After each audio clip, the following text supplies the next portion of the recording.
Sounds good.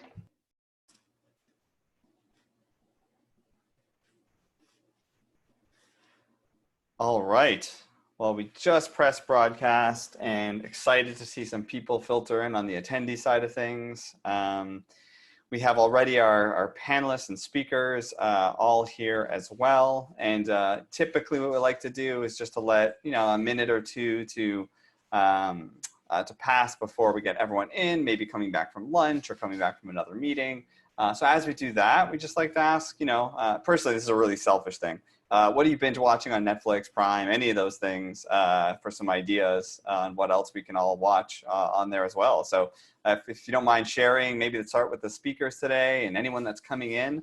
Yeah, we're just going to give a couple of minutes to learn. Upload. I've heard the upload a couple of times. That's been coming up. Ozark, I think, is amazing. Inside Bill Gates' Mind. I have not even heard about that one, but I'm going to write it down. Another second thumbs up for upload. This is awesome. If you just joined us and wondering why is Rob reading out particular Netflix references or Amazon Prime, we're just kind of wasting a bit of time, a couple of minutes here until everyone filters in from their previous meetings. We see Nightfall, Monk, another upload. I got to get on this upload thing. Any of our speakers want to share what upload is even about? It's about, you can upload your mind to the afterlife and pay for it. It's very funny. It's okay. I was going to say, by that description, it sounded pretty scary, but you're saying it's funny. So it's very funny. Okay. The Last Dance. Yes, that is fantastic. A couple more episodes of that to go. And I don't know if someone's just saying they're happy to see Gene or if that's a show, but I haven't heard that one. All right, cool. So we have a couple of minutes in and looks like some people are still filtering in, but we will get started. So first things first, my name is Rob Catalano. I'm also with my colleague, Bill. Say hi, Bill. Hi, Bill. And we are the original co-founders of the InnovateWork event. Started about 3 years ago back in a little city called Toronto. And since then, we've been running these events all over the world, quite frankly, and having a lot of fun doing it. And unfortunately, this whole COVID situation has said, okay, you can't do that anymore. So we needed to figure out a way to build the community. So we really took it online. Before getting into our folks in the West that are helping us and supporting growing this event and introduce them for next steps, typically we'd like to just share the big reason why we do this. Bill and I were meeting for a beer one day and said, there's a lot of really great events out there that people can go to in the business, HR community, et cetera, but some of them times are out of reach, right? And sometimes they're out of reach in terms of full day conferences or cost-wise and can't travel. So we're like, how can we just have a quick evening or a quick couple of hours to get people together to do three things? One is to be educated, find out what other great trends and what other companies are doing out there. One is to engage, so engage with not only people collectively and through the chat, for example, but even with our speakers. A little harder to do not in person, but we want to keep that true. And the last one is inspire, right? Like how do we inspire our personal lives or other parts of our work lives to do something different as a result of hearing some great speakers and being part of this community. So, we continue to take that to the next level. And really what we're going to see today is we're going to start off with a quick introduction. We're going to get right into our HR Passion series. We have 4 awesome speakers lined up, and I'm really excited to hear what they have to say.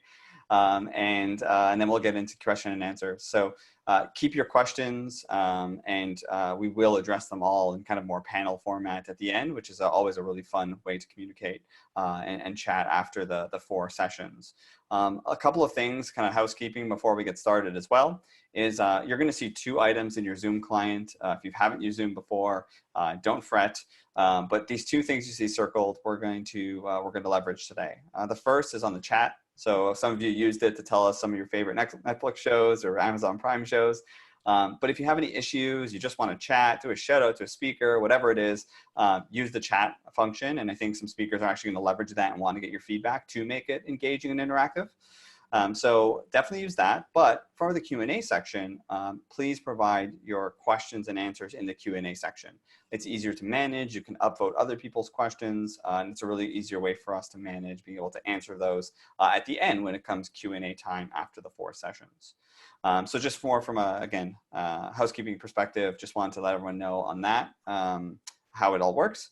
And the other last piece of housekeeping is typically when you see a speaker, because there's a bunch of people on screen right now, you might see, and these are not, people on the call today, but you might see a number of screens on the side. If you actually want to just hone in on the one speaker and really focus, there's a little speaker view button at the top right hand of your screen in Zoom. And what that would do is it'll only show that one speaker that's sharing their screen if they're providing slides. So again, I think we've gotten feedback. This has been really helpful helping people navigate through Zoom if you haven't been on it already. So I wanted to share that. So that's kind of my spiel, but I want to send it over to Bill to give a couple more pieces of information, some color, and let us know how we're able to make this happen. So Bill, off to you, sir. Yeah, thank you, Rob. Hi, everybody. I'm Bill Banham. Before we go any further, we'd like to say a big thank you to our amazing supporters, Gallagher Benefits Canada, High Road Human Capital, Lighthouse Labs, Modo HR, and Bento HR. As always, this event is produced by WorkTango and the HR Gazette. If you'd like to sponsor one of our online events in the future, check out our website, InnovateWork.co, or contact me through LinkedIn to learn more. We should add that this is the 3rd in a series of virtual events. So we did one on April 29th. The next one was on May 16th, I think. This is number 3. Our next and our first Innovate Work Down Under is actually tomorrow night if you're in North America, or May 28th if you're in Australia. So if you can join that one, if you can handle the time difference, please do check that out. It's almost back to back. Then we're going to have an event where I am at the moment in the UK on the June 4th. And again, both virtual events will be free to join, just like this one. And you can find the details to register for those at InnovateWork.co or all over the social media. With that said, I'd like to pass over now to Matt and to Lena, who are Innovate Work Vancouver hosts. You may have seen them at one of our previous in-person Vancouver events. And they're going to take a couple of minutes now to introduce themselves, tell you about the history of the Vancouver chapter, and then to introduce our first speaker, Carla. Matt and Lena will then return after our 4 amazing talks today to do a bit of a Q&A with our speakers. And there's going to be an opportunity for you, the audience, our wonderful audience, to pose questions. So I think Rob mentioned earlier, there's a little button, a Q&A button, where you can add your questions in, and Matt and Lena will read some of those out after the session. So Matt and Lena, over to you. Hey, thanks, Great. Bill. Go ahead, Matt. I mean, Lena, I don't want to pull you away from that wonderful scene that you're in right now. It's fantastic. Everyone, thanks for joining us today. Not only is this the 3rd virtual event for Innovate Work, it's also the 3rd Innovate Work Vancouver event. So coincidentally, this is the 3rd time that Lena and I have shared a stage to walk you through Innovate Work West Coast. Super excited today. We have a really great slate of speakers coming at us from a whole bunch of different vantage points that are going to really provide a broad expertise with respect to innovating work, organizational culture, and really just people in general. So looking forward to that conversation. Lena, why don't you introduce yourself before we kick things off? Yeah, absolutely. Thanks, Matt. I'm thrilled to be co-hosting with the very talented and handsome Matt Burns there. We've got gorgeous weather out here today, so I thought I'd just share like a beach background. You gotta love Zoom. I think Matt and I are both missing seeing, everyone in person. We love the Innovate Work community here in Vancouver, and, not only providing networking opportunities, but a forum for HR, business and tech professionals to kind of connect and learn best practices and have the opportunity to, hear some amazing and inspirational speakers. Great seeing everyone, and I'll turn it over to Matt. So, a bit about myself. For those who don't know me, I used to be an HR executive. So, my primary focus in coming to these events is really to help the next generation of HR leaders, and especially now, have the skills and knowledge and access to resources that they need to create more human-centric organizations. And that's why I think today's conversation is really, really important. Now with Bento HR, I lead an organization that essentially simplifies digital transformation for organizations around the globe, taking into account all the experiences from my professional career in the corporate world and now applying them to organizations and to clients, again, from coast to coast in Canada, but also globally. And it's really exciting today that our first speaker, and amongst all the other great challenges, is Carla. And Carla is going to walk us through a really interesting topic that I've had circled down for several weeks. Carla is a CEO at MindStory and Coaching and Speaking Academy, and her discussion today on a brain hack for building confidence when working in uncertain times couldn't be more perfectly timed. Carla has an extensive back record when it comes to brain science, also building confidence when it comes to speaking and coaching, and just so excited to have her walk us through over the next little while a bit about those uncertain times and how you work through them. Carla, I'll turn things over to you. Hey, Matt, thank you so much for having me on. I'll just start my slideshow here.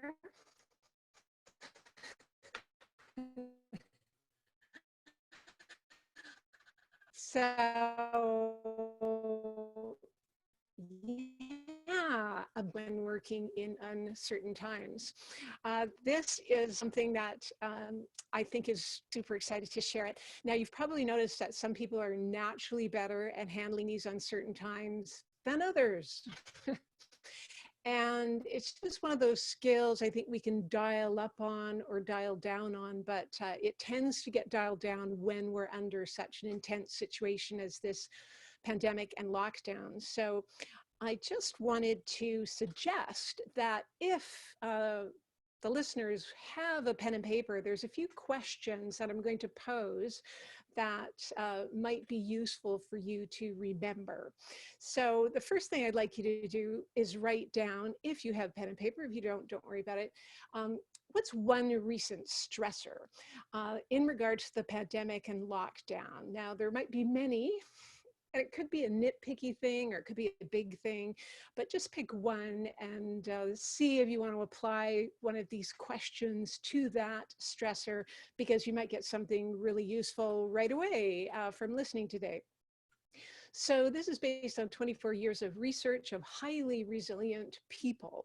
So my company and I have done research, surveys, interviews with people in every workplace we've ever worked on within 4 different continents, and we've really kind of honed down what are the things that separate people who seem resilient and innovative under intense stress and chaos and uncertainty as opposed to those who don't. And of course there are many things, but what we noticed was that if we could focus in on the top 3 habits of highly resilient people, the things that were the one-stop shop that made the biggest difference, and they ended up being habits of mind, because all the strategies in the world didn't make any difference if the attitude and perspective behind it wasn't there. So that's why we sort of focused right there. So let's get right into it. And the first habit of mind, and you might have this habit, which is great, but again, I think we can all dial up on it when it's intense like it is now, and that is these highly resilient people could choose their state, meaning they could choose their state of mind as opposed to letting their state choose them. And a lot of people, they do feel this sort of negative state of mind come on them, and they sort of feel like a victim to it. And we forget often that we totally have choice, but we have to trick our mind into re-choosing our state. So there was a philosophy that these highly resilient people had, which is that all states of mind, good or bad, are caused by my thoughts and not by external circumstances. So they really believed that. And although they got caught up in believing external events caused their state of mind, and so they usually often had themselves answer certain questions to themselves. So if they found themselves saying things like, whatever it is, in our case here, the COVID-19 situation is making me anxious, or this quarantine is hard, which some people are finding, or they said, oh, that guy is funny, they realize that thoughts drive my feelings, not the situation. So how do we know this? Well, just think of other people that you know. Some people are not anxious about the COVID-19 situation next. And some people are finding the quarantine easy. And if you've ever gone to a funny event and you're finding it great and the person next to you is not finding it funny, again, it just proves that it's about your thoughts and interpretations about the person and not the person themselves. Now, I know this seems really obvious, but I find most people forget this. They have an outside circumstance that triggers a response, but the response comes from their thought, which causes their feelings. And why that's so important is because that drives actions. So it can drive procrastination, it can drive reactive behaviors to other people they work with, or the opposite, right? It could drive proactiveness, it could drive solutions-oriented behaviors, which creates different results in the workplace. So that's why this is so important to remind people, because if you look at a brain scan of an anxious person, mostly the energy is on in their interior brain, the primitive brain. Whereas if you could invite any question that would bring about this sense of curiosity, you would see the brain scan open up and a lot more of the higher centers of the brain working, where your solutions-oriented thinking resides. So they often had this question that they asked themselves: what's a better meaning I could give this situation? So just think about that for your situation right now. What is a better meaning that you could give your particular situation? So that's just a little takeaway on that one. And the second one, the second habit of highly resilient people, was they could choose their perspective as opposed to, say, sweating the small stuff. They wouldn't stay zoomed in on something or zoomed way out. They could change their perspective at will. And this was super important. So for example, they had the philosophy that every challenge has a hidden gift. Now, I know that sounds kind of cliche, kind of corny, but it's one thing to intellectually understand it and another thing to live by it. Highly resilient people lived by this axiom because they would often ask themselves a question like this: what is the gift in this challenge right now? So think about that for yourself. Do you ask yourself that kind of question? And if you are good at it, maybe you can help others around you who are not responding to this situation very well. What is the gift in this challenge? Now, sometimes people balk at that at first, but if you kind of see it as a game, it can really help. And I'll show you an example of what I mean in a moment. So all these questions, what they do is they move people from this primitive brain response to the whole brain functioning just by one question. And so that's why we call it a brain hack. So that just brings us to the third one. The third habit of highly resilient people is they could choose their capacity as opposed to letting their capacity choose them. Because sometimes our capacity goes down when we're stressed. That's because the brain capacity goes down. And so you get clumsy, or you do stupid things, or you make mistakes that you wouldn't normally make, right? So the philosophy behind this one was, no matter what life brings, I can handle it.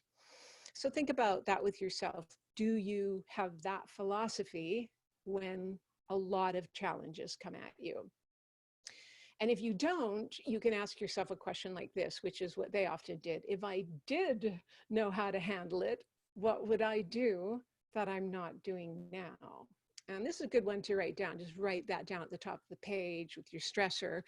What would I do that I'm not doing now? And that kind of forces your whole brain thinking to get into action, and you might come up with something you wouldn't have thought of in a million years. And we all have to think outside the box, of course, right now, because we've never handled this kind of situation before. So quick example, I was working with a client who's in HR, working at home full time, and her 9-year-old son is at home bouncing off the walls, and her husband is working full time outside the home. He's in an essential service. And she felt overwhelmed because she thought that there's not enough hours in the day to do my work and help my son.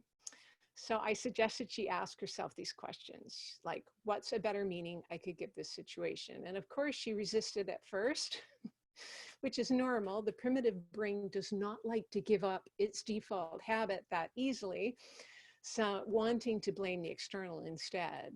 So she had to ask herself that question several times, but the answers started to come. She said, well, I'm overwhelmed, of course, because my thoughts. So instead, I could see this as an opportunity to improve my parenting skills, my boundary setting, and my focus ability. And she noticed she was gaining weight because she wasn't going to the gym anymore, and they both needed to move more. So she started going out with her son daily to the beach, throw the ball around, have fun, move a lot, way more than she was used to. They would both come home exhausted.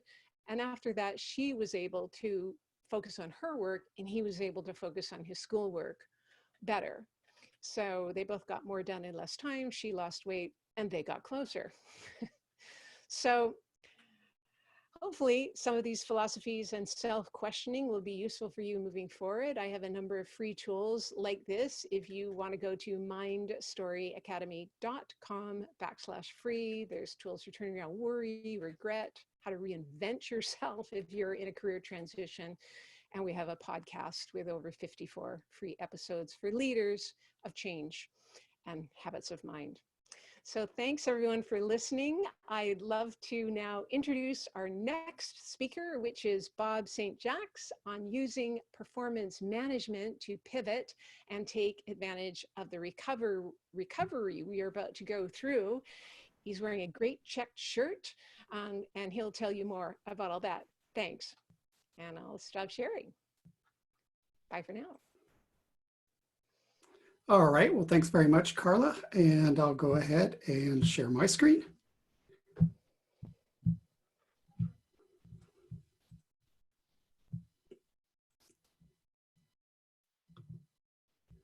So right now you should have in front of you a big blue screen. So I'm going to go out on a limb here and talk about how to use performance management to pivot and take advantage of the recovery. And I know some of you are saying, really, performance management, isn't that the most boring part of HR? How could that help us out? Well, just bear with me, right? And we'll run through this. So, there's the old saying, right? The only thing certain in times of uncertainty is uncertainty. And this was really hammered home to me when I was doing a webinar like this.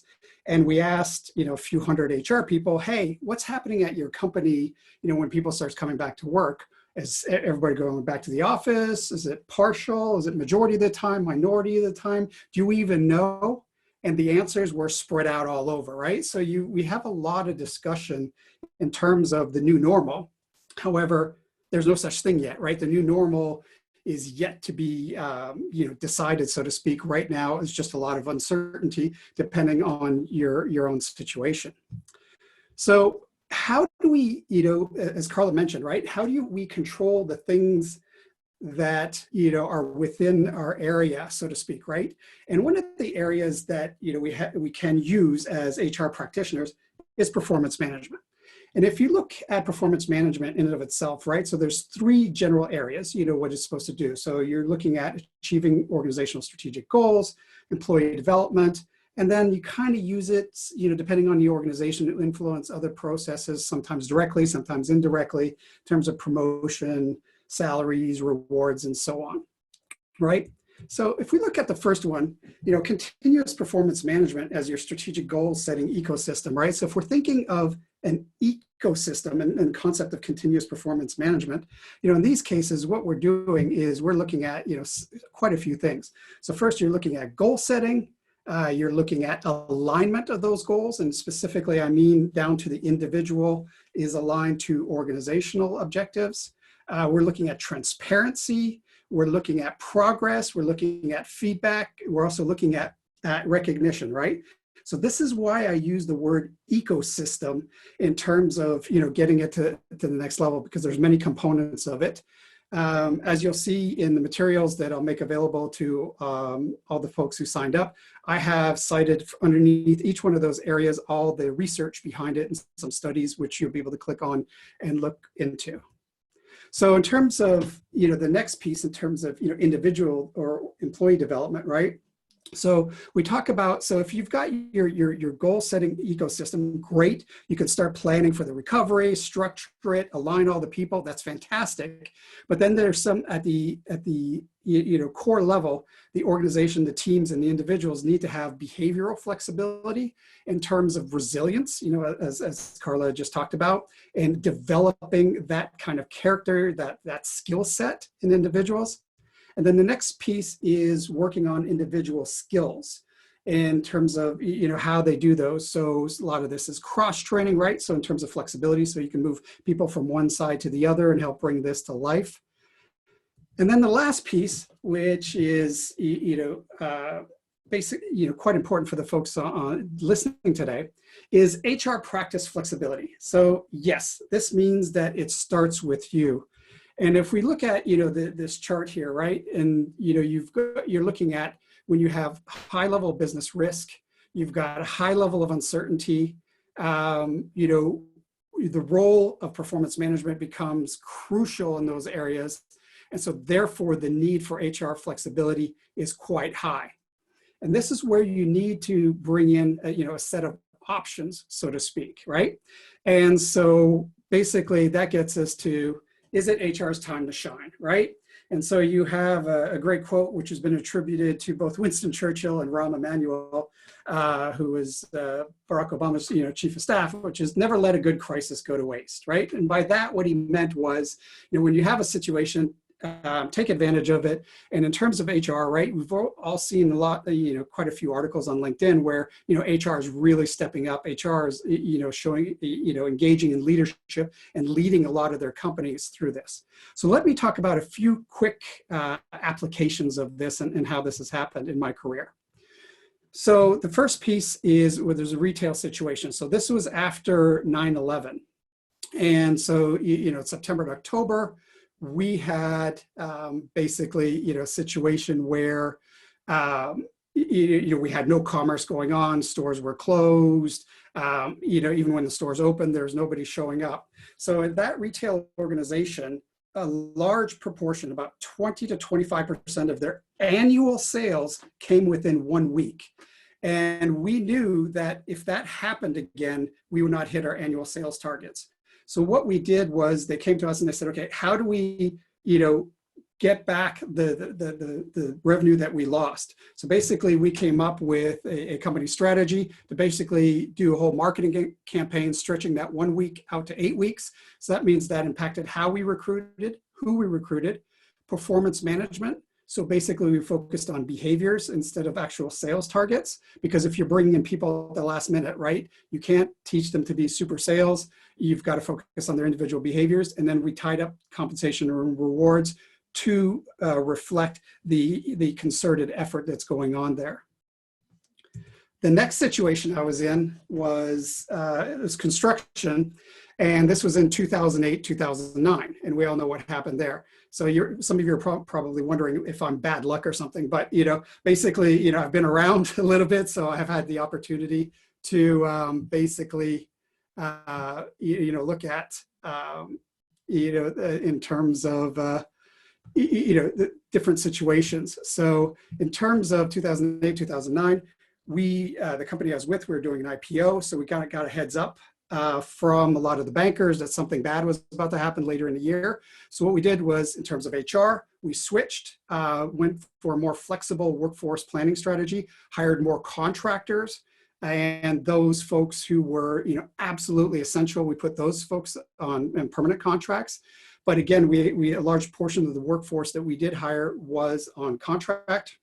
We also looked at performance management and rolled out and started focusing more on outcomes and behaviors, brought in 360s. And the last piece, which was the biggest thing, especially in construction, it was rarely done, we brought in a corporate university. So we changed the way we did learning and development. We started focusing on looking at individuals and how we can cross-train them so they can work in different area. Long story short, we went through 2009, didn't have to lay off a single permanent employee, okay? At the same time, we came out of that crisis with a whole bunch of, as I talked about before, behavioral flexible and skill-wise flexible group of employees who were able to take advantage of the recovery in 2010, 2011. The last one, which is interesting, is a conglomerate that I worked for in Nigeria. So I was there during the Ebola crisis. And so in terms of changing the company strategy, we didn't have a lot of time. We had lockdowns at airports. We had a considerable amount of issues in terms of importation and so on. So again, we had to change our recruitment strategy, who we recruited. We just happened to be in a position where we owned a soap manufacturing facility, which was antibacterial. And so we had to move to a 24/7 operation. We had to change the performance management. We then engaged in some cross-training where we owned a helicopter company where we cross-trained some of the helicopter mechanics to help work with some of the factory production, and make sure that the maintenance was being done there. And in terms of compensation and rewards, what we did was we expanded it and had them work with long-term incentives, right? Because when people are stuck in focused, we had some short-term incentives in terms of hitting production targets, because it was deemed a national necessity. And then, going down, and we actually, during this crisis, implemented ESOPs for both manufacturing workers and for knowledge workers as well. So that's it for me. My time is up. If you want to reach me, you could either email me at robert@sevengeese.com, go to my website, www.robertstjacques.com, or to go to my LinkedIn site. So now you're in for a treat. I'd like to introduce the next speaker, who is Karis. So Karis started her career, and this is, they've asked me to be a little creative here. So she started her career as a cat herder and decided that that wasn't difficult enough. So for the next 20 years, she spent her time, moving into talent acquisition and trying to manage the whole recruitment process. But in all seriousness, right now, Karis leads Collier International's North American People Services Group for Canada and the USA. And probably this is where her cat herding skills come really handy. She manages a group of 80 HR professionals. Bless her. And so without further ado, I'm going over to Karis. Thank you so much, Bob. We've never met before, but you totally nailed it, the cat herder piece. Thank you. Okay, I'm going to share my screen here for you folks as well.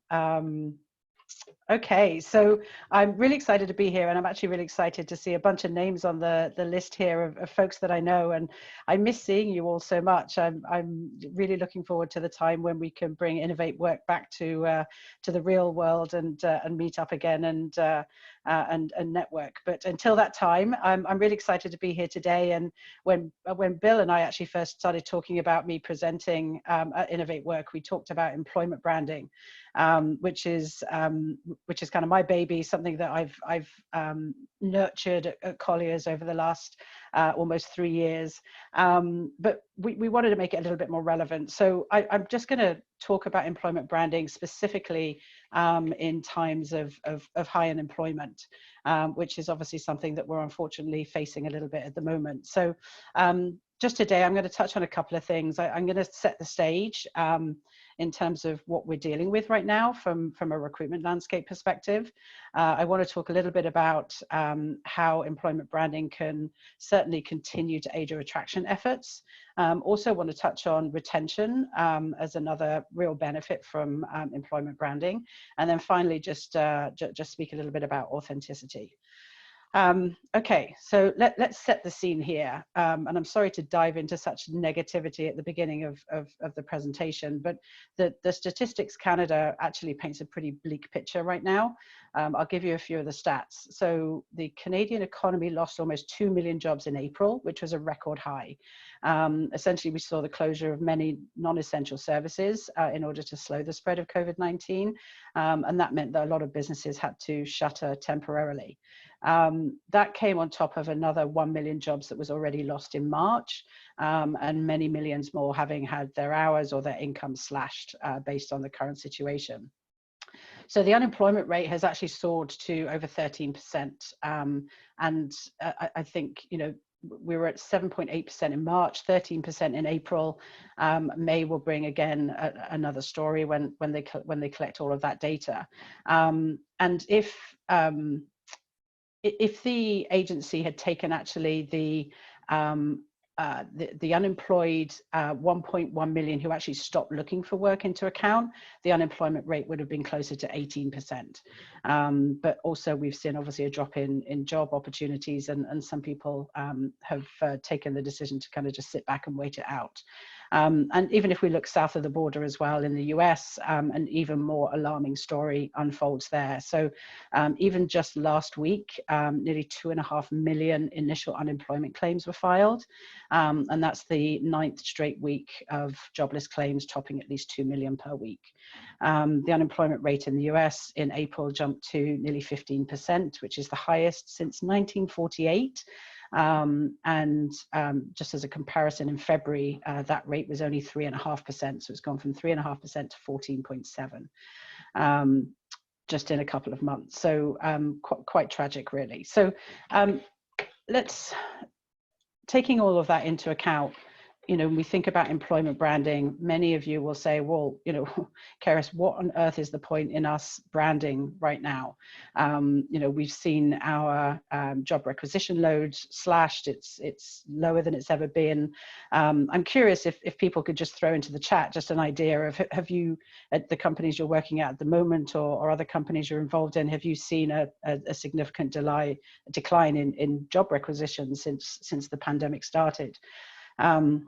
And just while you put those in there, just to give you a little bit of a comparison at Colliers, we've gone from what our usual vacancy rate of about 300 open positions down to about 50, and that's across North America. So a real drop in the number of requisitions that we're recruiting for, which is not helping the situation or the market right now, other than those kind of mainly critical or business development type positions. So I don't know about you, but I've always been told that having a strong employer brand when unemployment levels are low and the candidate market is tight is the best way for us to differentiate ourselves and to continue to win and retain top talent. So why do we care right now, essentially? I think what I've experienced, and Bob, you kind of touched on it, I've been around the block a few times as well, and I noticed that during the last recession, you know, a number of businesses that I supported or was involved in, you know, lessened the focus on and their investment in their employment brand, and I think it had a long-term negative impact on it. So why should we spend time, money, resources on this when essentially recruitment levels are so low? So I'm going to touch on two reasons why I think this is important. Attraction and retention. So what about from an attraction perspective? Well, I think it would be dangerous to be short-sighted right now. And you have to recognize that candidates are paying attention, possibly even more so than they were before. So if they don't hear from you, if they don't hear from you as a brand, then you won't be front of mind when things turn around. I think people also have very good memories, and they'll pay attention to how you are responding to this crisis, and during these turbulent times. How are you responding? Just as an example, at Colliers, we've actually over the last couple of months invested a whole bunch of resources into really supporting our employees, putting our employees first, and the communities in which they live. And you know, we've created opportunities, or new and more frequent opportunities for learning and development, for example. May is Mental Health Month. We've done a lot of advocation and a lot of branding around mental health and how we can support with webinars. We've actually taken the opportunity to launch a pilot program that's directly helping those with kids between the age of 5 and 12 to enable them to get a couple of hours break during the week when their kids are actually on the company schedule to have a 2-hour learning session that's age appropriate, which is phenomenal. And these are all things that as a company, you know, we feel very strongly about. It's part of our culture, it's part of our brand. And we want to make sure that we showcase these things. These are things that people will remember us for when the times change and recruitment starts to pick up again. Of course, you'll want to continue to pipeline candidates. Even if you aren't advertising hundreds of jobs right now, when the economy starts to rebound, your hiring managers are going to be very demanding on quickly filling those numerous roles that they may have had frozen or on hold during the pandemic. So having a bench of qualified candidates will enable you to get a head start on that. So if your candidate pools aren't current, then you're going to waste a lot of precious time that your competitors will be able to take advantage of when it comes to pipelining and pooling and getting a really strong bench of candidates for you. The other thing that I think we've noticed is that it's really important right now to stop selling, but actually offer some solutions. What people are looking for right now when so much is uncertain is some answers. And so although we can't necessarily sell our employment value proposition to our candidates or our organization as an employer of choice, we can look at other ways to engage with them and actually offer some solutions that are going to be helpful and supportive right now. So your talent acquisition teams, I'm sure, have a wealth of knowledge.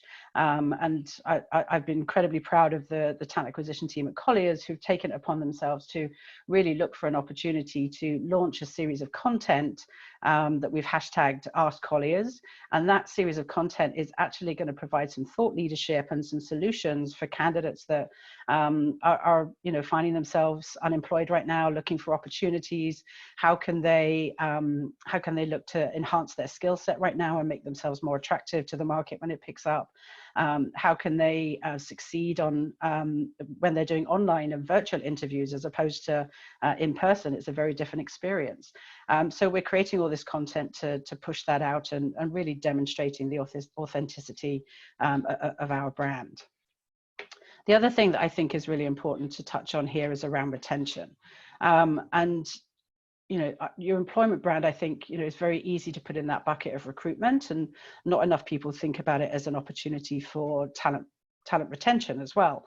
And it really is an opportunity to look at it from the perspective of your employee experience. So a successful employer brand will actually reduce your employee turnover by nearly 2/3. So if your employment brand is genuine, if it's authentic, if it's well thought through, it will also create loyalty, affinity, and retention with your current employees. Of course, your employment brand should align with what your employees want, what they value. But I think sharing your company's public image, any social engagement projects that you're involved in, any community work, any other work practices or culture will help keep your workforce engaged, keep them productive, keep them committed. And I think even more so if you are including stories of real-time examples of your colleagues and co-workers right now. So one of the things I know we're doing in the US is really to highlight the incredible efforts some of our professionals have gone to in order to support their customers or their clients or their co-workers during these crazy times. And that provides an opportunity to really talk about and demonstrate your brand, but really tie it into those individuals that are living those values. I think if, as an organization, as you're looking to make sure that you can accelerate yourself out of this downturn as well, you're going to need to retain your top talent in order to beat the competition. So if you lose key personnel at this time, it's going to be pretty catastrophic. So I think just reminding your current workforces of what your strengths are, what your values are, what your culture is, and living that on a day-to-day basis will continue to encourage them to invest in their future with you. So I think as well, the really interesting fact is that your employees can also serve as ambassadors for you. In fact, they would be your best ambassadors. I'm sure you've all read a number of studies, same as I have, that those of your employees that actually speak out about your brand and their experience working for you are deemed to be way more credible than anybody else in your organization. So if you continue to engage them in your employment brand, they will be advocates for that as well. Encourage them to share their experiences on social media. You can do recognition programs, ask them to tell stories about their experience. Encourage them to push out thought leadership blogs or articles that's relevant to their clients or to their co-workers. So, just continue to push that opportunity to foster enthusiasm and affinity within your current employee base. Oh, one too many. So just really wanted to touch just briefly on authenticity, but before I finished up. As you all know, hiring a new employee, training them, and then retaining them takes a lot of energy and can take also a lot of money and resources. So if you haven't properly defined your employment brand and your value proposition, you will absolutely run the risk of hiring candidates that are a poor match for your company overall. And even a well-qualified candidate can be a poor match for your company. So even though that candidate has all of the skills, all of the experience, ticking all of the boxes, they could still be a bad match for your organization. So communicating your employment brand in an authentic way should enable candidates to select or reject you just as easily. And it's okay for them to reject you if they don't align with your brand and your values and your culture. So I think it's really important to remember during this time that it's just as important to push out great and positive stories about who you are and be authentic around the positive aspects, but also you should make sure that you talk about a broader and a fuller picture. So if you just showcase the good things, people will have questions. So if, for example, part of your culture is that, the less glamorous side is that there are, the occasional late nights, that some people have to work extra hours, whatever that might be, don't necessarily highlight that, but look for an opportunity to promote work-life balance as a core value, but be honest about the fact that there are some late nights. And what does your team do when they're working late? How do you make it more enjoyable? Do you order out pizza? Do you, in these times, have virtual happy hours? Where are the opportunities for you to talk equally about some of the challenges you have as an organization and the culture you have, as well as all of the positive things as well? So I think it's certainly something that we've seen in a lot of studies and in the media, that the reasons behind why employees leave companies. It's anticipated that up to a third of individuals actually leave because of company culture. So it's as important to communicate authentically who you are up front, so that those that join you and will stay with you are those that are going to help you come out of these challenging times and continue to make your organization, your business, and ultimately your employees' experience a more positive one. So with that, I'll just touch on the fact that please reach out to me if I don't know you already and we're not connected on LinkedIn. I'd love to have you as part of my network. So you can find me on LinkedIn. If you have any other questions, then at the same time, please absolutely feel free to reach out by email or by telephone. So that's all from me. And I actually have the very exciting opportunity to present our keynote speaker for today. So our guest speaker today is Stuart Knight. Stuart does not herd cats, not that I'm aware of anyway, but what I do understand about Stuart is that he's a best-selling author, he's a professional speaker, he's a podcaster, and an award-winning entrepreneur. And he's found time today to come and chat to us. He's written, produced, and starred in many shows, TV, radio. He travels the world, an international traveler, writes blogs and hosts podcasts. So I will hand over to Stuart here, and I'm really excited to hear what you're going to talk to us about today. Thank you, Stuart. Well, thank you, Karis. That was a heck of an introduction. It's just so nice to hear about what my life used to look like before COVID-19. That was the old me. Now I have no idea who the hell I am. I still think I'm a professional speaker, but I get to do it in this realm. And so it's my pleasure to be able to speak to all of you today. I hope that I'll be able to give you some information that I think will have a big impact. As a keynote speaker, isn't it interesting to have that slot? And I have 12 minutes to do it in. So not quite the traditional old school keynote slot that I'd have would be 60 minutes, 75 minutes, but I'll cram as much information as I can into a short period of time. So thanks for joining the call, guys. It's really great that you're taking time out of your day to really do what you need to do in order to really add value to your own life and to do what you can to be a great leader in the work that you're doing today. So I'm going to speak to you about something called powerful conversation. I'm going to talk about human relationships, and I'm going to start sharing my screen now so I can move along here with a couple of slides that I have for you. So what I want you guys to know is, when it comes right down to it, none of us is going to survive this thing without people, right? We need people to be on our side. We need people to feel good about life. We need people to want to support us and the organization we work for. And one thing I keep saying to people quite often is, how are you COVIDing? Okay, how are you COVIDing? Because a lot of people don't think about that. They just think, well, you know what, just get through this and go back to life. No, no, no. As you go through this, how you COVID will really impact the person that comes out of this. It will really impact your organization. It will really impact how successful you are and how happy you are. And so we want to think about how we're COVIDing with respect to the relationships that we're building with other people. Because let's face it, some people are going to COVID better than others. And you have to ask yourself, which one do I want to be? And so when I was talking to Bill and the team about what we wanted to speak about today, I thought, in order to help people really COVID well, let's talk about communication in a crisis. Let's talk about how we're communicating with each other in a way that sets us up for success at the end of this. So here's something I want you to think about, okay? What is something that's really been missed with all of us working from home, okay?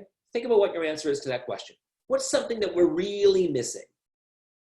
Many of you right now, as you're thinking about your answer to that question, you're probably thinking about people. I miss being around people. And think about all those, what I call human collisions that we have in the workplace on a daily basis. This could be a situation where, you know, you bump into, I don't know, a fellow colleague in the parking lot and you walk into the office together. It could be a situation where you're walking out of a meeting and you and a fellow coworker, you have a nice little chat, maybe a bit of a catch up, and then you go to your separate offices. Or, I mean, how many of you used to really enjoy going out for a beer, going out for a coffee after work with some of your fellow coworkers, maybe some of your clients, maybe some of your service providers, whoever it may be, and during that time you were bonding. You were talking to each other as human beings. Remember those things that come into a workplace every single day and make organizations great? It's human beings. And we know those people are important, and yet we have lost that connection with those people. And it's that connection with those people that influences everything. It's that connection that makes a person want to share ideas in a meeting. It makes them want to collaborate with you. It makes them want to feel engaged. It makes them really have much better mental health. It makes them want to produce more. It makes them want to do all the things that we want them to do in order for us to be successful at our work. And if people aren't feeling those human connections, the more and more they're going to slowly drift away and into the abyss. And so as leaders within your organization, I want to get you thinking about how strong are your human connections during the COVID crisis, because these connections are what make companies great. It's these connections that really entice people to want to be their best as they go through a crisis. And so we have to ask ourselves, are we still facilitating moments in our virtual arena to make sure that we're having those human connections with those people? And if we're not, let's think about how we can change that. Because look, there's not one person on this call today, including myself, who can expect to be a success in life or happy in life without people, right? We know it's people who hire us and fire us. It's people who promote us and demote us. It's people who listen to our ideas and get behind our ideas, or they don't. It's people who choose to work hard for us if there's somebody that we manage, or they don't.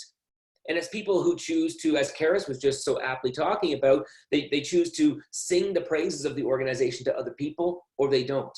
And they do those things based on the way that we make them feel. Hey, look, Even in our personal lives, it's people who choose to fall in love with us or they don't. It's people who choose to stay in love with us or they don't.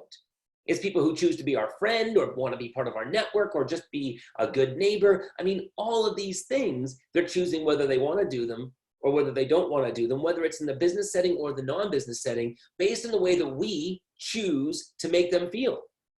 Okay, so here's a question I want to ask you right now. When someone has a conversation with you and they walk away from that conversation, how do they actually feel? Think about your answer to that right now. Okay, think about, like, how do people actually feel when I talk to them? Something that most people never ask themselves. All right, let me go a little bit more down that rabbit hole. When somebody has a conversation with you and they walk away from that conversation, this could be a coworker, a client, it could be a service provider, someone you manage. It could be somebody who you've just had an interview with. It could be somebody who's in your personal life. Do those people feel interesting? Or do they feel intriguing? Like, someone walks away from a conversation with you like, oh my God, I'm actually pretty intriguing. Do they feel like they're an exciting person? Do they feel important? Do they feel like they matter? In fact, do they feel like their story was heard? Well, you see, you want to know the answer to these questions, because the more you make a person feel interesting, the more you make them feel exciting, the more you make them feel important or that they matter or that their story was heard, the more you make that person want to collaborate. The more you make that person want to feel engaged, the more you make that person want to answer questions and get involved, the more you make that person want to get behind your ideas or work hard for you. And in our personal lives, the more you make a person want to fall in love with you, stay in love with you, to want to be your friend or to be a good neighbor or to be part of your network. And every time we speak to somebody is a new chance to make them feel all these things. And yet, not only when we were actually going to work together were we missing these things, but now that we're in a virtual space, we're missing it more than ever. And so we need to bring it back. We need to bring it back because it is these types of human connections that we have with people that really makes all the difference. As Kara said, it's what influences the culture. Do you have a culture where people get to know each other, where people laugh with each other? Do you have a culture where people get to share some of their personal sides of their life with each other? Because guess what? That's okay. And all great leaders understand that that's an important part of business. And Karis was saying that, I think it was something along the lines of 1/3 of all people leaving jobs do it because they don't really enjoy the company culture. Well, let's go a little further with that. And let's remind ourselves that that culture is based on how you feel about the people that you're working with. And I've always said people don't leave jobs, they leave people. And so we want to make people not want to leave the organization during this time, because we want them to stay with us, because we want them to feel like they're part of the team, and we do it through human connections. Now, specifically what we want to do is we want to bring a space back to our day-to-day routine where we make people feel like we are actually not just being friendly with them, but we are actually being fascinated by them. And you will really see that there is a huge difference between being friendly with your coworkers and your service providers and your clients and your colleagues, as opposed to being fascinated. Being friendly is great. Anyone who's on this call right now who's in Canada, as Canadians, we are great at being friendly. But I want you to think about whether or not today you could raise your game and start being fascinated by the people that you're interacting with in your meetings, by the people that you are managing, by the people that you do business with. And what would that do to your bottom line? How would that change the way that people feel? Because you'll find in life that the more fascinated you are in the people that you work with, the more successful you'll be in the work that you do. And you'll find in your personal life, the more fascinated you are in the people that you love, your family, your friends, the more fascinating your life becomes. And people don't get fascinated by each other because they actually think they're doing it because they're being friendly. Like, oh no, I ask people how their weekend was, or, I talk about, their kids from time to time. I'm being fascinated. No, you're not. That's being friendly. And that's great. But I want you to raise your game and start asking yourself, what would my life look like if I started being fascinated? Okay. Now, by the way, when did we stop being fascinated by each other? I mean, have you guys noticed this? Somewhere in the history of time, we as a human species, I've noticed this, you've probably seen this where you live, I live in Toronto, I see this all the time. Human beings have started somewhere in the history of time being more fascinated by dogs than they are people. I mean, think about how crazy that is, right? I'm sure you've seen this. I see this in Toronto. Someone's walking their dog down the street. Some stranger walks up to them. They don't speak to the person.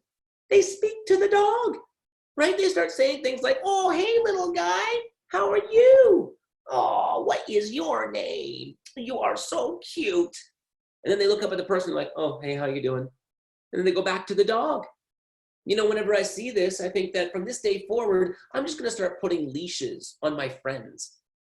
Maybe that's what I should do. Maybe that's what I need to do to get people to start talking to human beings.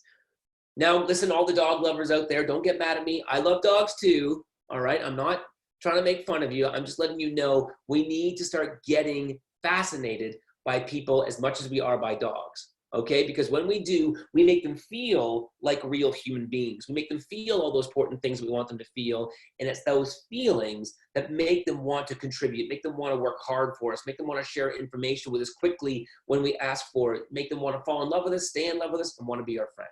Okay, so how do you do it? How do you show that you're fascinated in somebody? Well, my friends, when I was writing my book on this subject, there were quite a few things that I looked at, but for me, there are 5 main things we want to really aim for in order to show somebody that we're interested in them, to show that we care, to be fascinated, and to let them feel like a human being. Okay, here they are. The first thing you want to do is you really want to always try to learn something new about the person you're speaking to. So you're having all these virtual meetings every single day. At the end of the call, ask somebody to stick behind and learn something new about them. If you're a manager, just schedule a human moment. Schedule a human meeting. How's that for an idea? Just say, hey, we're not going to talk about work. We're going to talk about life. This is something I do with a lot of clients. I get them speaking to each other, and they realize how important that component of their job used to be. So get to know them, learn new things about them. You know, I've seen so often when I go and I speak at my corporate events, people who say that they know somebody, they think they know somebody, but they actually don't know that person as well as they think they do. In fact, I used to see this all the time. I used to produce a big musical in Toronto, and at the end of the show, I would thank everyone for coming, and then I'd invite them to stay and go back to the bar, grab a beer, and get to know each other. And I would go out and I'd mingle with people, and I might be speaking to, let's say, you know, a couple of ladies at the end of the show. And I'd say, oh, well, how'd you guys like the show tonight? And one of them would come back and would say to me, oh my God, it was really great. You don't normally see things like this in the city very often, do you? I say, no, it's true, you don't. Well, out of curiosity, how long have you been living in the city? And she'd come back and go, oh gosh, I've been living here for like 15 years.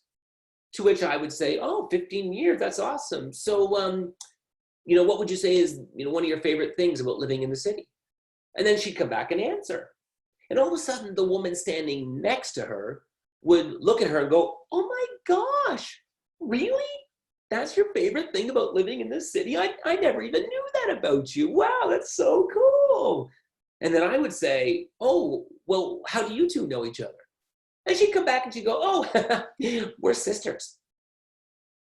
And I think to myself, how did I just discover this information about your sister? And I've only known her for 3 minutes, and you've known her your entire life. Now, she's not a bad person. She's probably an amazing person. She just lives in a world where people stopped asking each other questions. And it's the questions that allow us to connect as human beings. So try to learn something new about the person you're speaking to. Number 2, always aim to make your conversations ones where people that you're speaking to get to talk about things that are meaningful to them. So often we make the mistake of talking about all these subjects that we care about, not stopping to think about whether the other person cares about those subjects. Now, it doesn't mean you don't get to speak about yourself, but have you let that person speak about things that they're excited about, things they're looking forward to, things they're jacked up about? If you do that, you're giving them that human experience, and that's what all great leaders do. And by the way, I hate to be the bearer of bad news, but it turns out after many years of research and after writing a book on this subject, turns out that the weather is not meaningful to most people. And yet it's like the first thing we always let everyone talk about, right? We start a meeting off, we might say to somebody, oh, did you hear? Yeah, the sun, it came out again today. Yeah, apparently it's been doing it for like 4.5 billion years. Now, don't get me wrong. You know, I've done this. I have spoken about the weather, but because I know how much I have an opportunity to make a person feel amazing because I know that exists, I quickly steer it away from the weather as fast as I possibly can and into something that's going to make them feel interesting and intriguing and all those things I want them to feel. Number 3, when you're talking to your colleagues, your clients, your service providers, or somebody you're trying to recruit into your organization, try to make your conversation with that individual the most memorable conversation they have all day. Now, you're not going to hit this target every single conversation you have, but as we all know, you never hit a target you don't aim for. So what if you went into your conversations with people and said, I'm going to make this the most memorable conversation this person has all day? Could you imagine how different your questions would be? Could you imagine how much you might start asking questions that you don't normally ask because you're now trying to hit a goal? And it's a goal that most people never aim for. Most people just talk. But what if you had a goal? How would you talk differently? Number 4, you want to really do what you can to put a person into a situation where you discover what you have in common. Okay, I don't care what your color your skin is or how old or how young you are or how much money you make. I've got something in common with every single person in this call. Okay? And if you give me 5 minutes of conversation with you, I'll quickly discover what it is. However, I'm never going to discover what that is unless I ask the kinds of questions that are different than the kinds of questions we normally ask. But through those kinds of questions, I might find out that you and I both love the same favorite band, or you and I both dream of traveling to the same country someday. And it's these little connections that make you and I feel like we're part of the same team. We're part of the same family. We're part of the same tribe. And it's those feelings of familiarity that make somebody want to join your team. It makes somebody not want to leave your team because they don't know if they're going to go to some other company and discover that they don't have the same vibe with those people. In fact, they'll even take less money here than they will over there for fear of losing this great thing that they've got in this culture. It's this connection that makes people want to work hard for you and do all the things we want them to do. Okay? Number 5, try to make your conversations more fun. We're in a crisis. My God, let's laugh. Let's have some fun. Let's ask some questions once in a while that are human related, that make a person tell us a funny story about something that happened to them when they were a child. Because look, we're going to get through this. We might as well get through it laughing from time to time as well.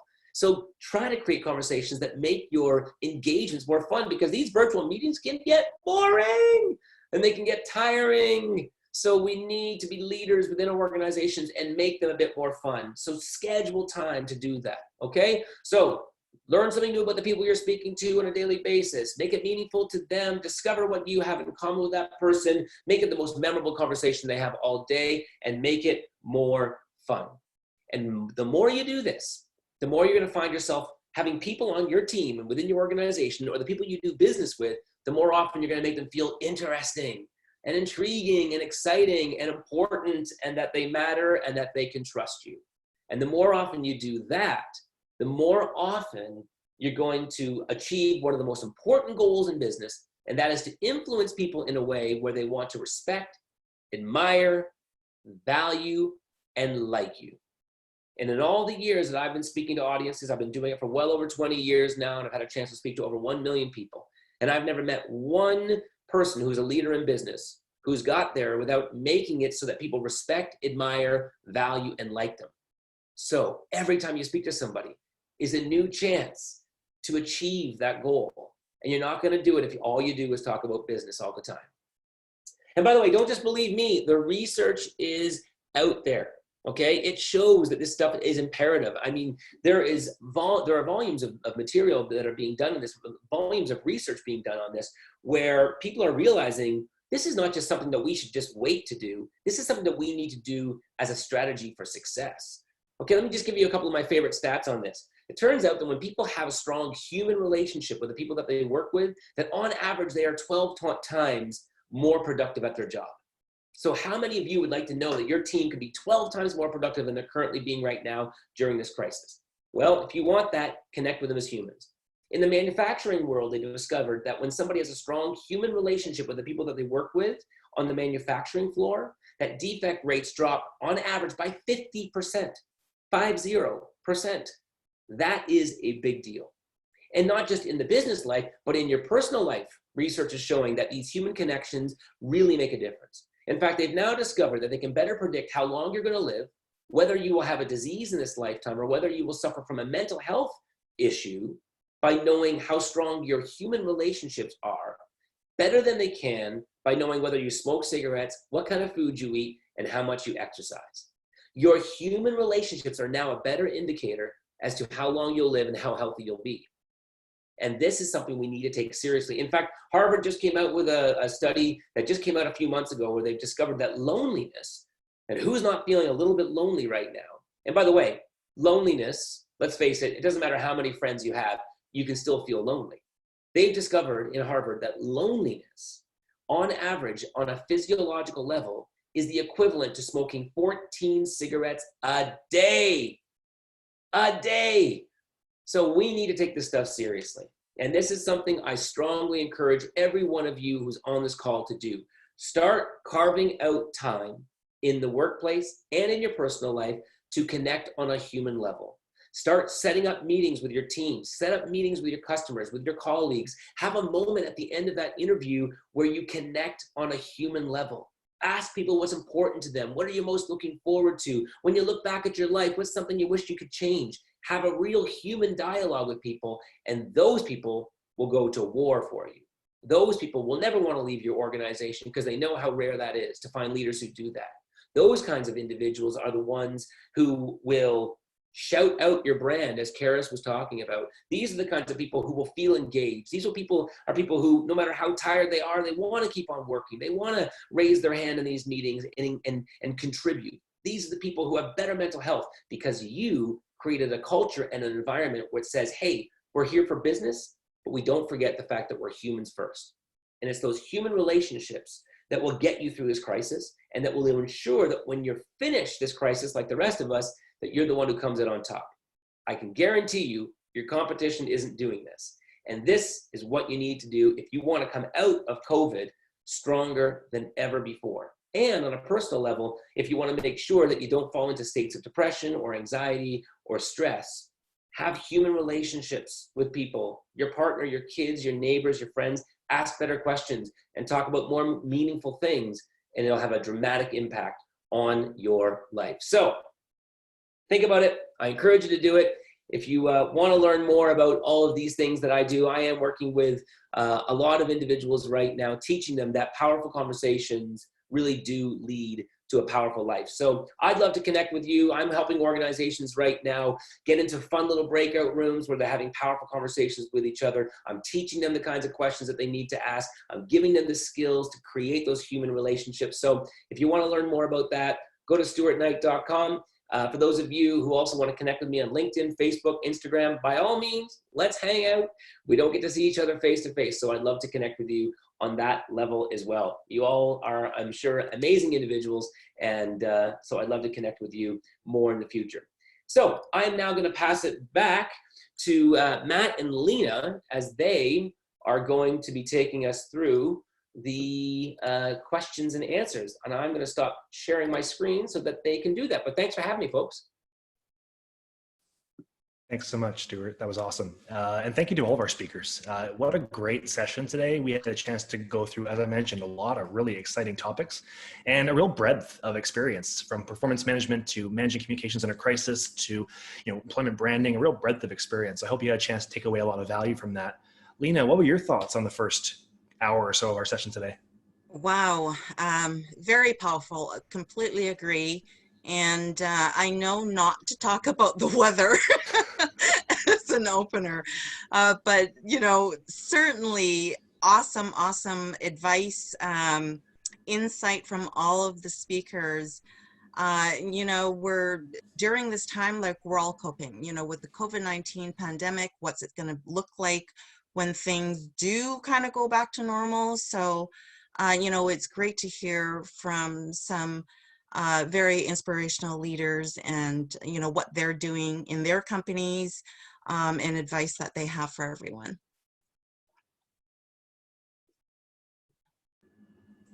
And we have some questions. So we have questions not only from our audience, which we'll get to, but you and I prepared some questions, Lena, for our panelists. So if we could have them all pop on their cameras, have everyone's beautiful smiling faces show up again.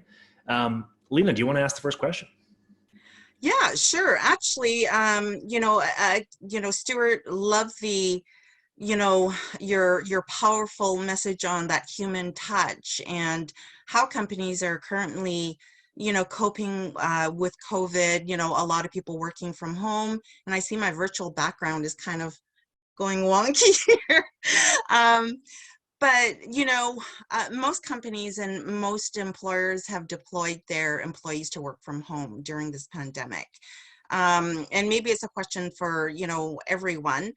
But how do you see now that employers are now understanding that, you know what, my employees can be, you know, they can work from home, they can be productive. So what do you think the new norm is going to be? Do you think employers will be more open to allowing their employees to work from home more often?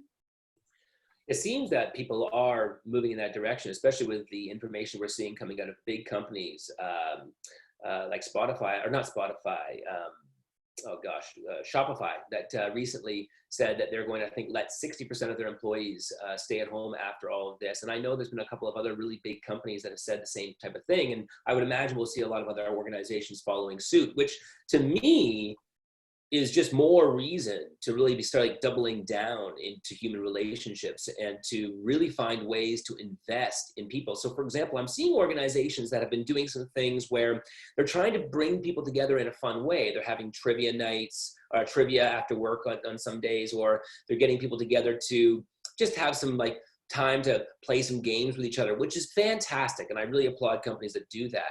However, I am always the one on the sidelines saying, go further. It's okay. You do not need to be afraid to say to your team, hey, is anybody interested in just getting together and having a conversation about some things that maybe we're feeling stressed about, or conversations of things that we're looking forward to? You can go through the whole spectrum of both positive and stressful types of conversations. And at the end of it, it becomes very cathartic for people, where they really see that, hey, you know what, my company cares about me. My company doesn't see me as just another cog in the wheel here, but actually wants to know about what's important to me as a human being.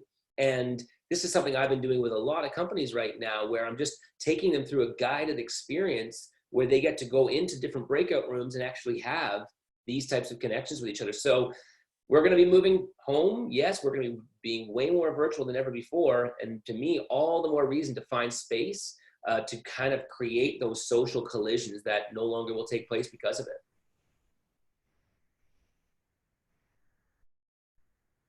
Thank you so much. Karis, speaking of doubling down, really enjoyed your presentation today on employment branding and the necessity for us to continue to communicate with an audience externally, even in a recession. I'd love to hear your thoughts. You know, it seems like employment branding really has some connections into the marketing profession in terms of externally facing messages. As you've built your own employment branding strategies over the course of your career, what lessons have you taken from the marketing profession and deployed them in an employment branding context?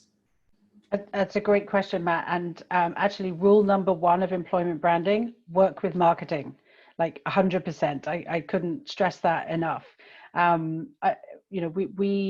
We formed a very early partnership with our marketing department, even before the conception of what the Collier's employment branding was going to look like. So it was a joint project the whole way through.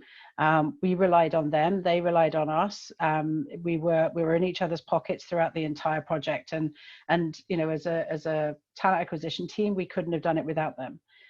So I think it's absolutely critical to be able to apply a marketing mindset to talent attraction.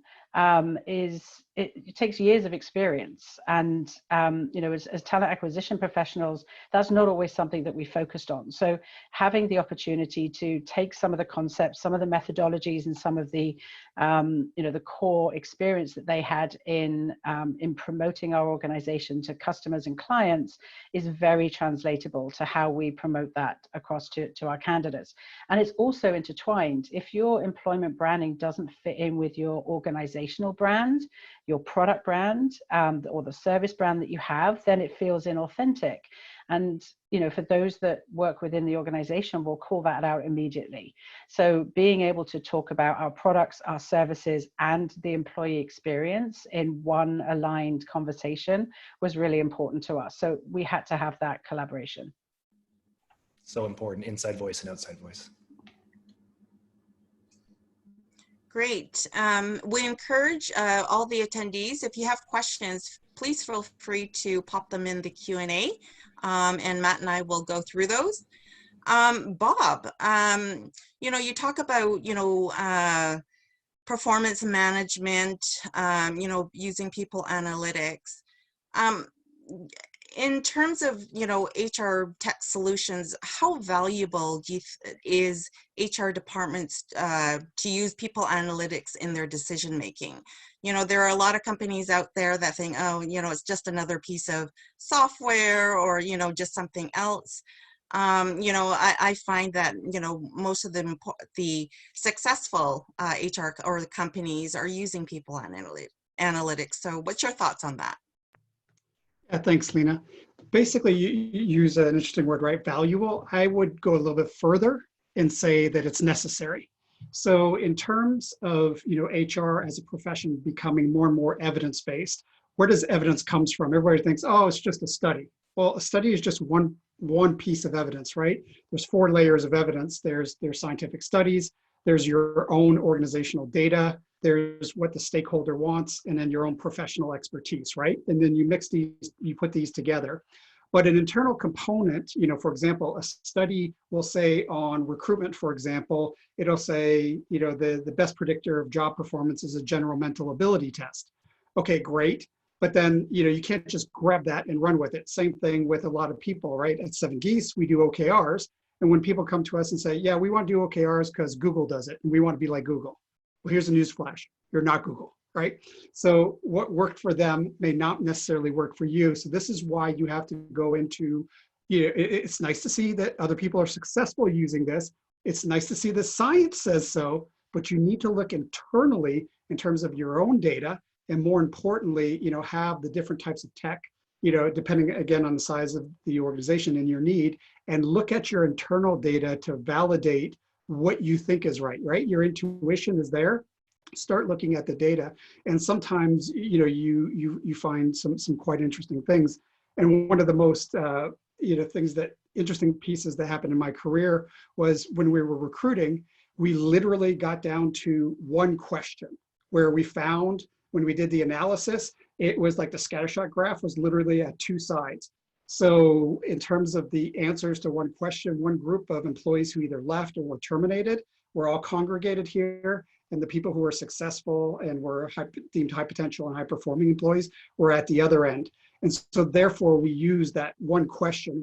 We kept structured interviews with lots of questions, but that one became kind of the focus, right? And what we used going forward. So again, you know, keep in mind there is multiple sources of data you should look at or evidence, and your internal data is one piece, but it's an incredibly necessary piece. Such a good point. And Bob, I have a hardball for you coming up next, but I'll give you a couple seconds to catch your breath. First, I want to ask Carla. You know, Carla, I really appreciated the conversation, and one word that I kind of heard intermixed throughout your entire presentation today was vulnerability, and just the critical importance of leaders displaying vulnerability in times of crisis. I would love to hear your thoughts around the role of vulnerability, especially at times like this. Yeah, of course, that's huge. And thanks for bringing that up. People have to be willing to say, I'm having a hard time with this. And most people don't want to do that because they don't want to be seen as not effective on the job, or that, you know, they could be easily replaced because they're having a hard time. But most people are having a hard time at some level or another. And so it really helps to kind of normalize. I'm sure a lot of people are doing that, but to normalize the different kinds of responses and have some sort of safety set up. And what creates safety for one person is different for another, but to see that they could say what's really going on, like, I can't handle my workload, like, it's not going to be seen as, you know, like something you want everyone to know. But unless you say it, you might not have somebody who can come in and go, okay, let me coach you on this. And so if they get to see that they can say that and they're not going to lose their job, or they're not going to be, replaced in a certain role, that would be huge. And that, of course, safety gets built up over time in terms of a trust relationship. So they'd have to sort of see that others are, able to do it. And usually a positive deviant can help with that, someone who's naturally quite vulnerable.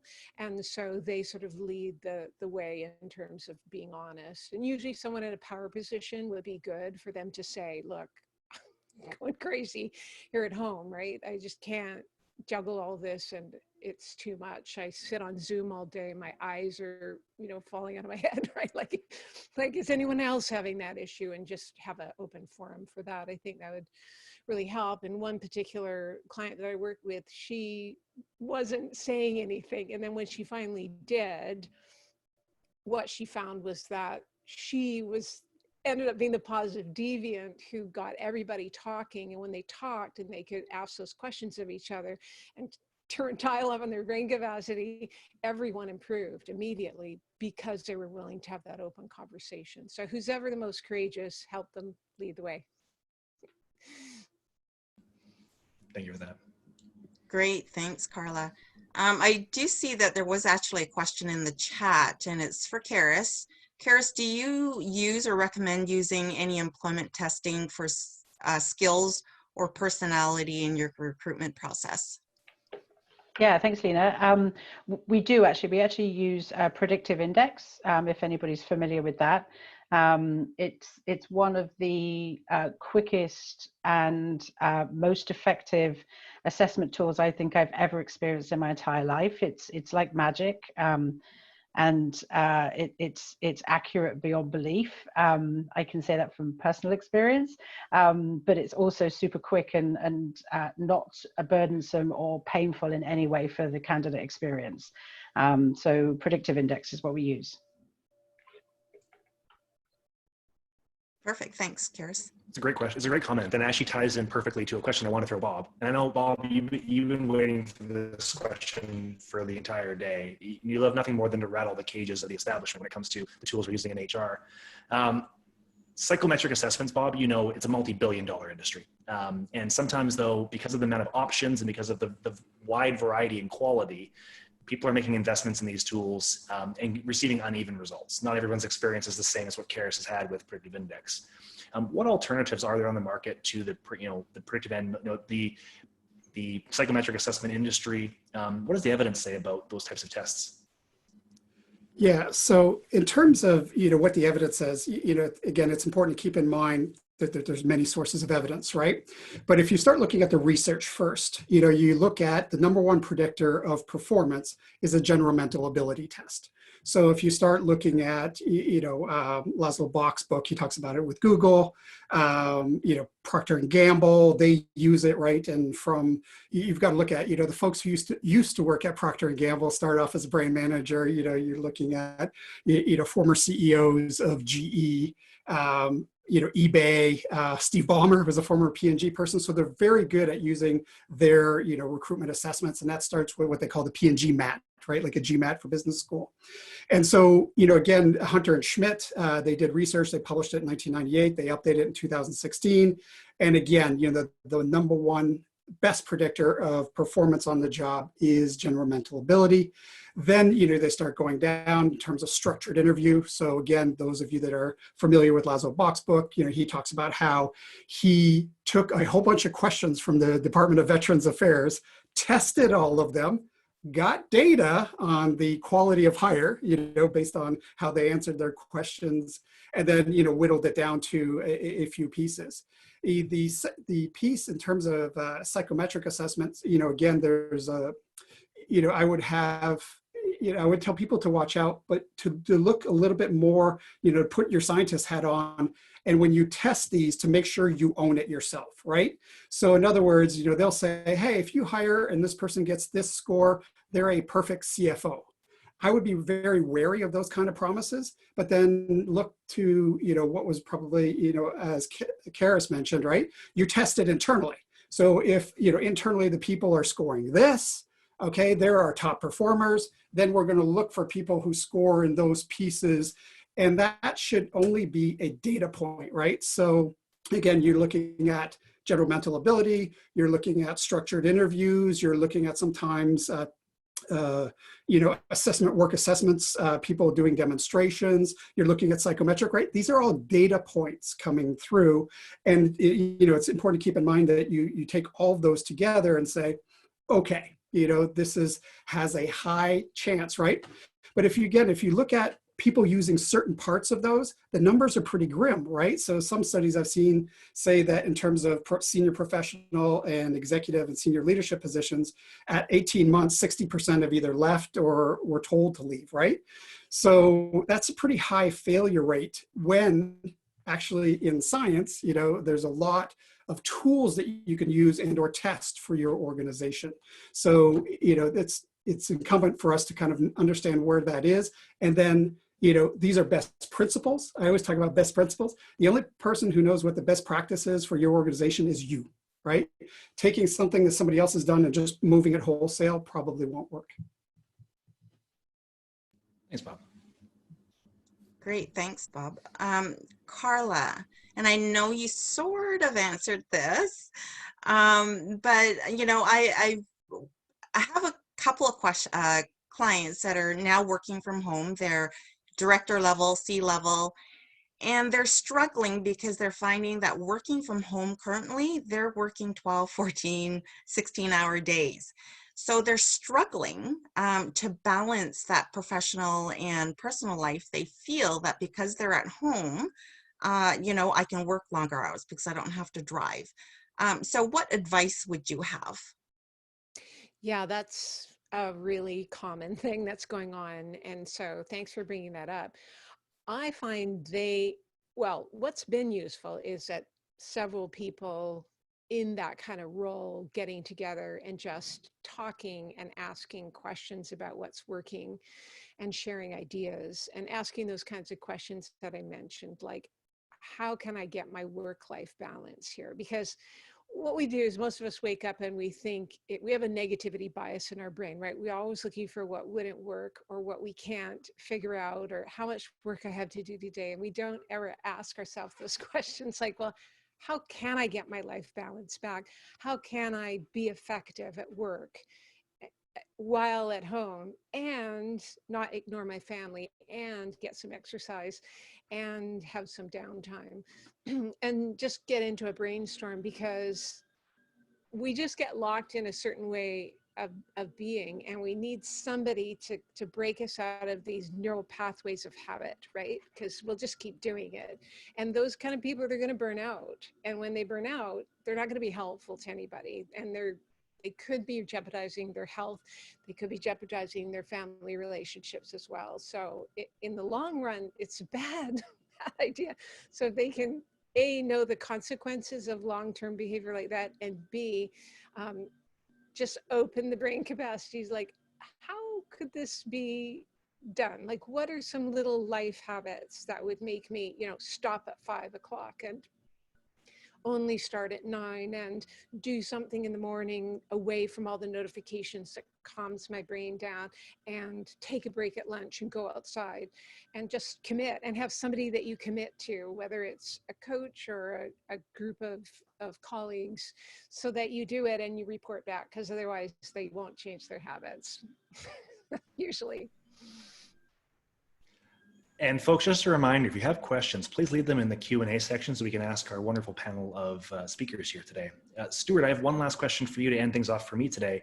And I really took away from your presentation the need to introduce humanity into communication, even when all of your instincts and perhaps the circumstances are telling you to do the opposite. So I'd love to hear your thoughts around how you manage that tension. As a leader, we're trying to build up resilience ourselves and also lead people through change simultaneously. How do leaders balance that tension between creating a sense of urgency around really important decisions, but also deploying empathy in times of crisis?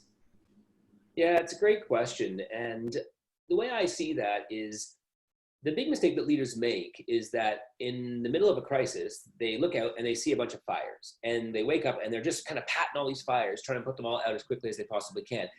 And those fires need to be put out. I, by no stretch of the imagination, ever want people to think that I'm trying to insinuate that people should go into work and have a big kumbaya moment every single day, hold hands and talk to everyone and say, let's just talk about our feelings and let's just talk about all the things that we like to do on the weekend. Obviously, these leaders need to focus a significant amount of time on really doubling down on the things that need to be done. The one thing, though, I would encourage leaders on this call to remember, though, is that two things. Number one, there is another fire going. And it's a fire that most leaders miss, and that is the fire of human connection. That is the fire that is, I should say, in this case, no longer having human connection. And that's a fire that you need to see burning just as brightly as the other fires within the organization. And you have to realize that you solving that, or at least putting that fire out or doing something about that, is just as important as all the other fires you're trying to put out. So the first thing I would say to these individuals is to give it equal priority. And remember that the way your people feel is going to have a big impact on the way that they show up for work. And so the second thing I would say, though, is for them to realize, hey, guess what? The exciting thing is it's not going to take a lot of time. I think that sometimes people think that they have to sit down and have a 2-hour personal conversation with someone to make them feel like they're important. And it really doesn't even take that much. It could be something as simple as, hey there, so-and-so, how was your weekend? The person comes back and says, it was really great. And you coming back and saying, oh, really, what would you say was the best thing that happened? Just that one simple question where the person comes back and says, oh, well, in fact, it was actually my daughter's birthday. And then you come back and maybe ask another good question. Say, oh, yeah, well, what would be the one present that she got that she actually wanted, and one present that she didn't get that she hopefully, you'll be able to give her someday? Was it a pony, or was it a race car? What was it that she really wanted? And so just connecting with them as a human being, and that process would take you 5 minutes. And that investment in that person lasts for many, many days. You don't need to do it every single moment or every single time you speak to them. Come back to them in a week and bring the conversation back to that moment, or go down a new path, have another 5-minute investment. And then what you're going to do is really set that person up to want to invest in you. So yeah, no question, put out all those big fires. These are urgent times. You're a leader. You can't just ignore them. But remember, you need to give these human relationships equal priority, and to know you don't need to give it a lot of time to make a person feel amazing.